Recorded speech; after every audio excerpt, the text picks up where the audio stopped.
Gross and Beautiful, a casual discussion about animals that I think are weird, gross, beautiful, or all three. And today we're talking about platypuses. Little known fact, they go and then they go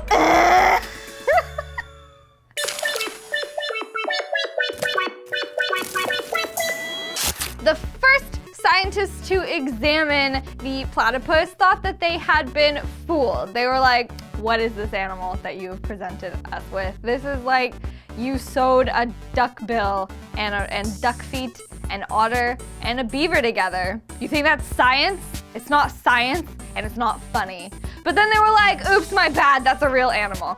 And for a long time, they thought it was like a bird or reptile because they lay eggs, but in fact, they are a mammal and they are one of 2 mammals in the whole world that lays eggs, the other one being the echidna, but we're not talking about echidnas today, we're talking about platypuses today. Boy platypuses have little venomous spurs on their hind feet, and when they like get ya, they can like kill a medium-sized dog and they can severely incapacitate humans.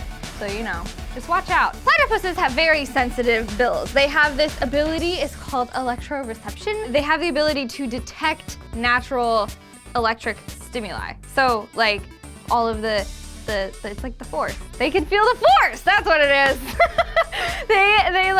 They can feel all of the living things around them with their bill. Just their bill can, and so it helps them detect prey and stuff like that. It's almost exclusively in amphibious or aquatic animals, which the platypus is. So a platypus can go underwater for like 1 or 2 minutes, so not too long, but longer than most humans can hold their breath for. And when they go in the water, little folds of skin close over their ears and over their eyes, and their nostrils are closed super tight so that no water can get in them. And they're just like and they use their super sensitive duck bill to like scrounge on the ground like little piggies and just go and they get like crustaceans and worms and stuff like that, and then they go up and they like have all the food that they collected in little cheek pouches, so they're like, and it's real cute, and then they go up to the surface and then they eat their food, but they don't have any teeth, and so they get like gravel and stuff like that, and it helps them chew their food. Baby platypuses, when they are born, they have teeth, but they lose them for whatever reason. That's weird. They have little webbed feet, and it's because they paddle and then they steer with the tail and their feet.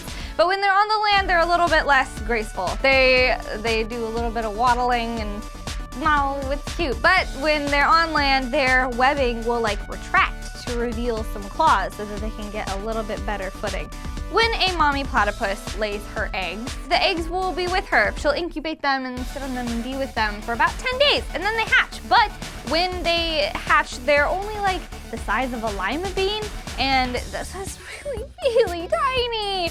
And they're helpless and scared, and they're like, Mommy. And so she stays with them for like 3 or 4 months, and they'll just sort of lick her skin because platypuses do not have nipples. They just have sweat glands. And so they'll like just sort of secrete milk, and the babies are like, oh, thanks, Mom. So like, that's weird. I wonder if there is platypus milk available on the market. That's milk sweat. You know in anime when they get real like nervous, they get the like big sweat drops?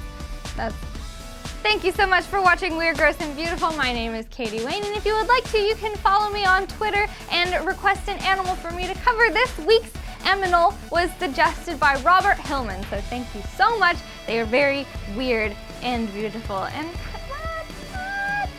gross animals. Thanks. And you can check out these videos over here, and please click the subscribe button, and I just love you guys so much. So much. Bye. Mwah.